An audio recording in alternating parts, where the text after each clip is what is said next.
Vamos jogar uma aventura de RPG Dungeons and Dragons. Qual é a tua classe? Eu sou mago. E você, Laura? Eu sou maga. E você, Fabinho? Eu sou mago também. O que é isso, galera? Só tem mago nesse grupo só, porque a gente tá jogando em Glantry, a Terra da Magia. Glantry, Terra da Magia, um dos primeiros lugares de Dungeons and Dragons onde a ideia foi fazer as campanhas single class de uma classe só. O pessoal, todo mundo jogando de mago, talvez ali um jogador guerreiro, o ladrão. E é isso, o resto é tudo mago, porque nessa terra aqui o foco é magia, como criar magia. E toda uma nação, por sinal gigantesca, nação aqui enorme, que foi criada por magos para magos. E a história dessa civilização, de como eles se desenvolveram e como é que funcionam as coisas lá e como são as aventuras lá, é tudo fascinante e o tema do vídeo de hoje. Como em qualquer Dungeons and Dragons Gazetteer, a gente sempre começa em Glantry também com a chamada história como os personagens conhecem, depois a história como os deuses conhecem. No caso de Glantry, ela é muito bacana, porque Glantry tem uma mistura de povos. Olha aqui a região de Glantry do terreno aqui para mostrar.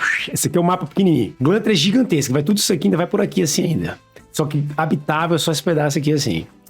E se eu mostrar no mapa detalhado, vocês vão ver que Glantry é cheio de cidadezinhas espalhadas por vales aqui, ó, no meio de montanhas. Em Glantry nós temos várias áreas montanhosas grandonas e entre elas as cidadelas em volta dos rios e às vezes, vez ou outra ali, uma torre de um feiticeiro abandonado pelo lugar todo. Sem falar que a gente tem essas montanhas vastíssimas aqui, que é o chamado massivo de Kozuf. E aqui vai pra cima das terras de Wendar. É uma loucura. Assim, é um negócio muito, muito vasto, exceto pelo vale. Só que esse vale nunca foi sempre povoado, não. E é aí que começa a nossa história. A história de Glantry ela é muito interessante porque ela já começa quando o mundo de Mystara teve a primeira grande cataclisma, que foi no chamado ano de 3000, antes da coroação de Tiates. Antigamente o mundo era assim, ó. Isso aqui era o mundo que, detalhe, tá? É o mundo da gente na época jurássica. E aí, no caso de Mystara, eles falam que teve uma grande explosão aqui, cataclismática da civilização de Blackmoor, que era a campanha original do Dave Arneson. E depois dessa explosão, o mundo girou a axis dele assim, ó.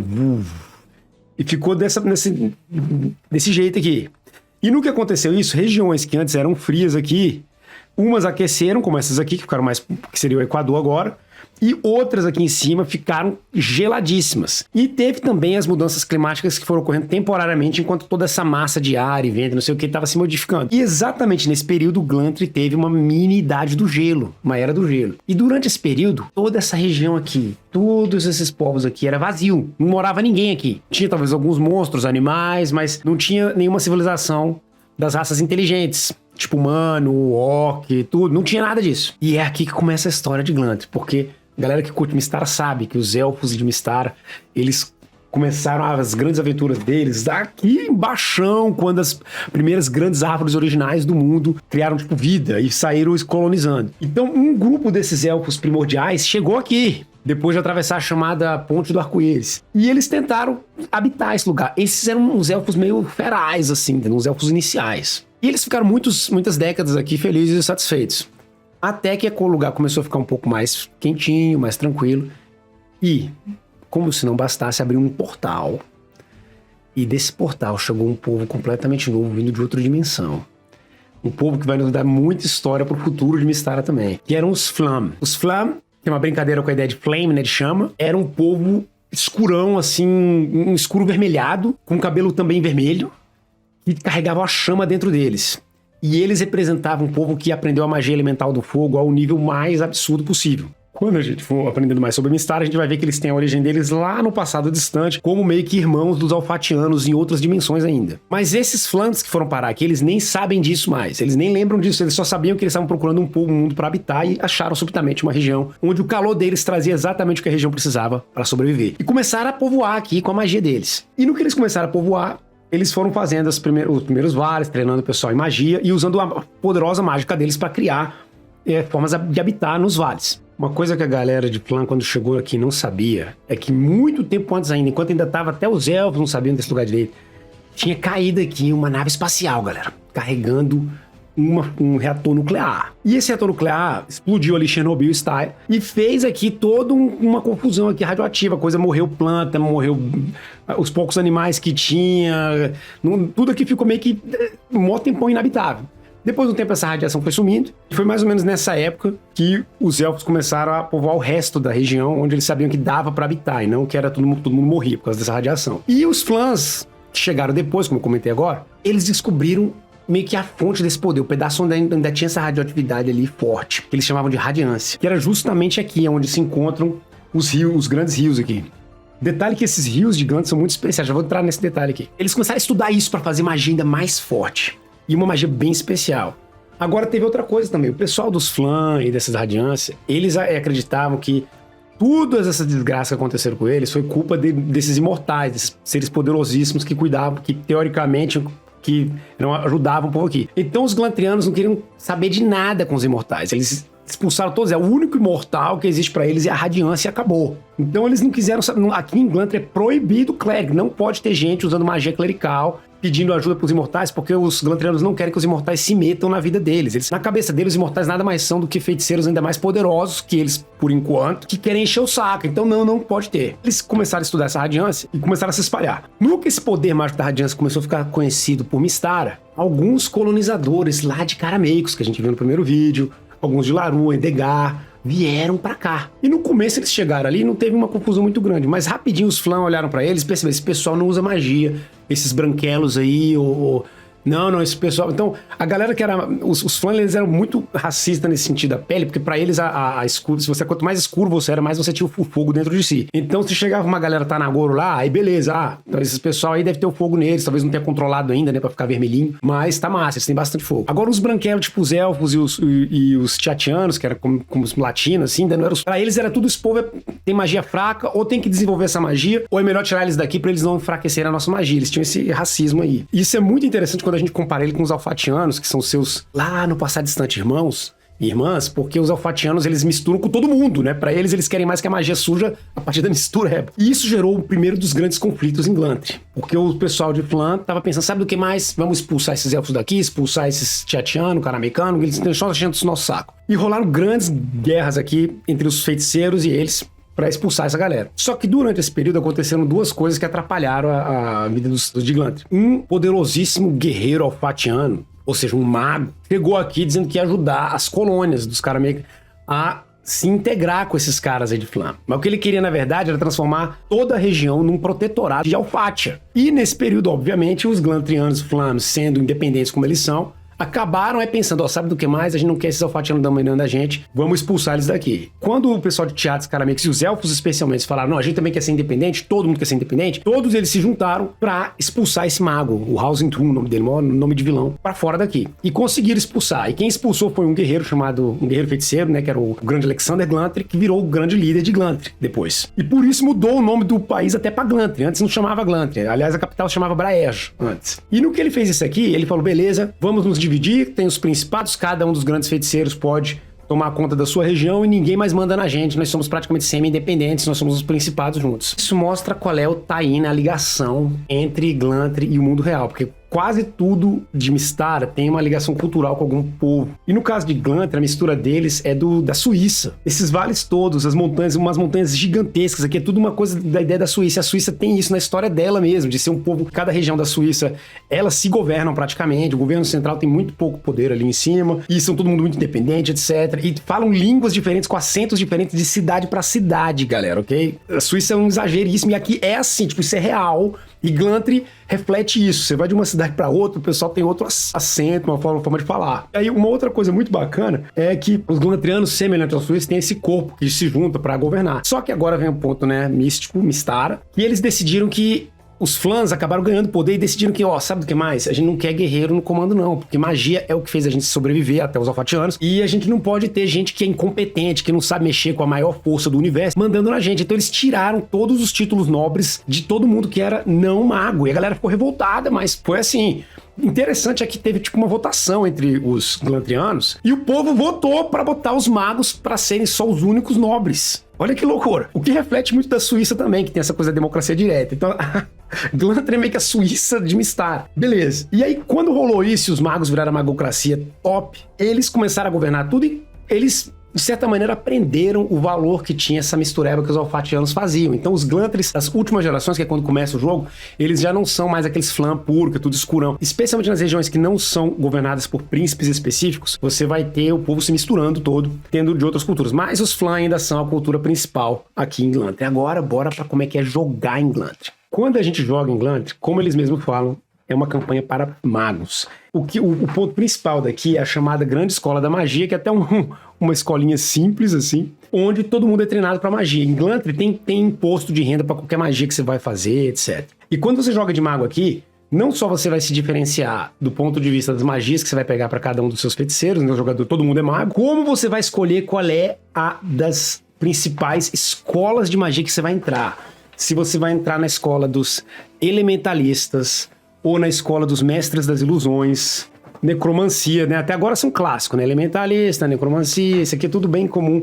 Aí tem uns que é bem especial, que é os Senhores das Runas, que é a galera que entende dos símbolos místicos, das forças das palavras. As bruxas, witchcraft, aqueles que são os mais top de todos, os melhores alunos, podem começar, e você pode até misturar, tá? Você pode ser um desses e começar a estudar os segredos radioativos. Tu se torna tipo um cientista, sacou?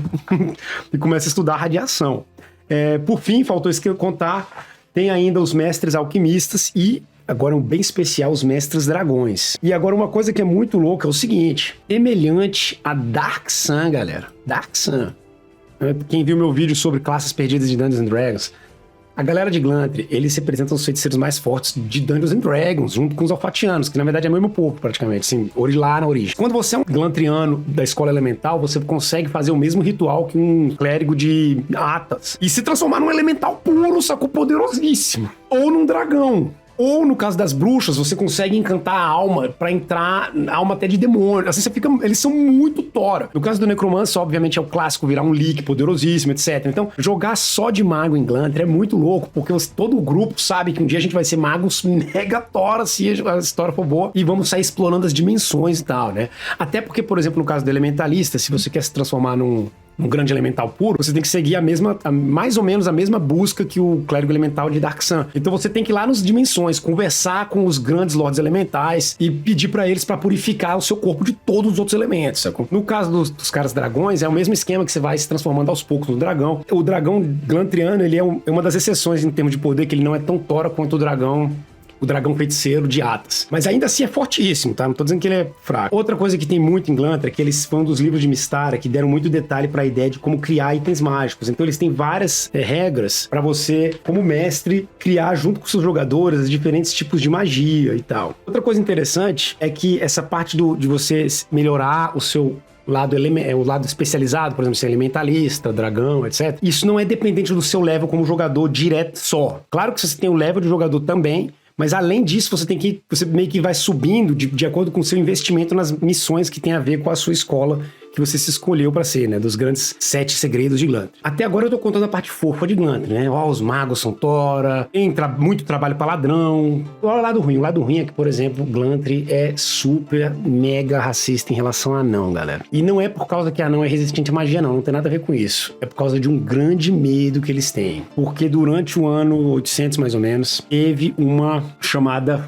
como se fosse assim um gold rush. A galera queria o ouro ali, corrida pro ouro, nas montanhas de Glantry. E uma pancada de anão veio, e esses anões que vieram eram os anões muito toscos, que não estavam nem aí pra lei e ordem, queria pegar o ouro deles, entendeu? Foi uma coincidência que teve uma praga na época que matou muita gente. Só que os anões eram mais resistentes e não morriam pra praga, e os glantrianos acreditavam que foram os anões que trouxeram a praga.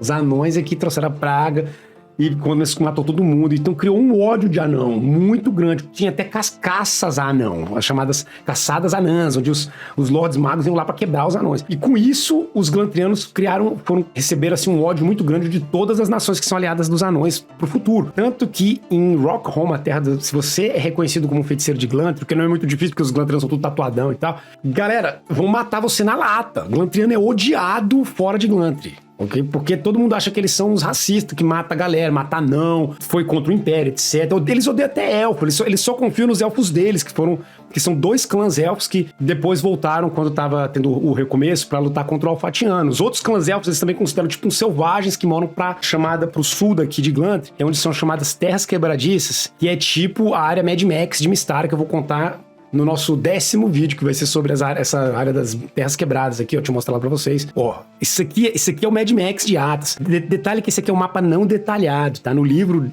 dele, sobre esse pedaço, ele é todo detalhadão. Com essa construção, a gente sabe que um grupo em Glantr vai ser um grupo de jogadoras que vai ser talvez 4 magos e um guerreiro, ou 3 magos, um guerreiro e um ladrão, que seria o grupo mais equilibrado possível pra jogar em Glantr. Se você quiser jogar de sacerdote, eles comentam que você provavelmente vai ser um dos renegados, a galera que tá querendo espalhar a palavra dos imortais, escondido secretamente em Glantr. Isso já coloca todo o contexto de Glantr, pra vocês verem como é que é, pra jogar. Quando os caras explicaram sobre Glantr, eles explicam não só assim que, tem muito mago, tem magia. Não, eles vão no detalhe. O que é que significa ter uma economia baseada em ter mago? Por exemplo, todas as vilinhas aqui, elas criam a comida pro povo. Mais ou menos metade da população de Glantr é tudo fazendeiro e tal. Só que tem muitos artesãos em Glantr, tipo um monte de artesão. Por quê? Porque mago precisa muito de gema detalhada, estátuas feitas, etc. Então, o artesanato é fortíssimo em Glantr, é uma das paradas principais. Seus personagens vão ter habilidades artísticas, é muito comum que o personagem aprenda alguma coisa assim. Glantr é toda, mais um paralelo com a Suíça, é tudo inflacionado aqui. Os preços são tudo lá no teto, porque os magos precisam de grana pra fazer as coisas. E como eles precisam de dinheiro, então eles têm que pegar gema, pedra. E aí eles vão atrás aqui das regiões que eu mostrei, como por exemplo, esses aqui, o massivo de Kolsup, essas montanhas aqui, que tem aventura de sobra aqui, porque aqui moram dragões, trolls. Tem as montanhas mais pra cima aqui, que são onde ficam as chamadas grandes montanhas, montanhas do Colosso. Esse rio aqui, ele é vermelho de tanto cobre que tem. Tudo isso, eles detalham esses pedaços das montanhas pra você saber como mestre, ok, quais são as nossas aventuras para buscar itens mágicos, para caçar monstros raríssimos, como tem até uma minhocona de gelo que mora aqui gigantesca para enfrentar em level 30, esse tipo de coisa. Se você gosta de mago, um jogo assim alucinado, é Glantr, galera. Glantr é o lugar para mestrar, entendeu? E para se inspirar. Outra coisa que também eu não entrei em detalhe ainda, mas vou entrar agora, é o fato de que em Glantr os principados, né, os vários tipos de feiticeiros. A detalhe que a cidade de Glantr ela é meio que fosse parecida com Veneza. Isso aqui é uma... É porque Glantr é meio que uma mistura da Suíça com o norte da Itália ali. Então você tem um pedaço que é tipo Veneza, a língua glantriana dá pra assumir que é italiano. Os diferentes principados, eles são muito brigados entre si. O que também... Olha que fera esse desenho aqui, galera. O feiticeiro indo pegar com a pincinha o ímpio ali, ó, fazendo as explorações pra ele ali. Então, e no caso de Glantr, os príncipes são todos brigados entre eles, o que também reflete a história da Itália. No norte da Itália tinha muito batalha entre os diferentes principados durante o período medieval, e Glantr reflete um pouco disso. Cada um tem sua cultura, cada um acredita nas suas coisas. E se você for se aprofundar em principado por principado, você vai ver que Glantr tem um pouquinho assim, um quê de Ravenloft, da Terra de Horrores, de Call of Cthulhu eu não diria não, mas de horrores, dos horrores clássicos, vampiro, lobisomem, essas coisas. Porque eles colocaram vários dos principados aqui para serem governados por lords ou damas que têm alguma dessas maldições. Porque na busca por magia deles acabaram sendo amaldiçoados. Então você tem, no mínimo, um lugar aqui que é o foco dele é lobisomem. E ele é baseado numa província da França, próxima à Suíça. E você tem um outro local aqui que o foco dele é vampiro, que é baseado lá na Transilvânia, aquela região ali, que seria o outro lado. Então, aqui Glantr tem muito dessa cultura da Europa central para leste, enfiada no Dungeons & Dragons. Como a galera que tá acompanhando nossos vídeos sabe, Mystara tenta pegar das culturas da vida real o máximo possível e enriquecer aqui, misturando com magia, etc. Pera, bora pro pedaço, parte final agora da nossa vídeo, que é as aventuras de Glantr. Como vocês sabem, e agora eu já começo mostrando mais um desenho louquíssimo, Glantr tem como foco essa missão da radiação, de descobrir como usar esse poder. Então os jogadores vão estar explorando as diferentes formas de usar isso. Tem umas coisas mais... Mystara tem umas paradas meio gonzo também, tipo esse negócio aqui, né? E no que eles vão estar explorando isso, eles vão estar explorando as diferentes estruturas embaixo de Glantr, os labirintos da cidade, né? O reator lá de radiação. Vai ter todas essas coisas. E a missão final, obviamente... Olha aqui um baile de Veneza, de Glantr. E a missão final vai ser você provavelmente descobrir como você pode usar radiação para se tornar o mais próximo possível dos imortais, dos grandes deuses. E essa seria meio que a missão final em Glantry, né? Que você, junto com seus outros colegas magos, consigam levar a nação de Glantry a ter o primeiro imortal criado sem a ajuda dos imortais. Entendeu? Um imortal, um humano, ou elfo, o que seja, os elfos também podem ser jogados em Glantry, se você for um elfo glantriano, que conseguiram, sem a ajuda de nenhuma forma divina, imortal, se tornar um imortal. É muito, muito interessante esse foco da campanha. É isso aí, galera. Espero que vocês tenham curtido o Glantry. Próxima missão da gente, que nosso próximo vídeo vai ser Eärendil, né? Pra gente tirar umas férias, porque lá é as Ilhas Paradisíacas de Mystara. Vai ser muito legal. E aí, o link vai estar aqui em algum momento, vou botar o dedo e ele vai aparecer. Então é isso aí. Curtam, fazer seus magos e boas aventuras.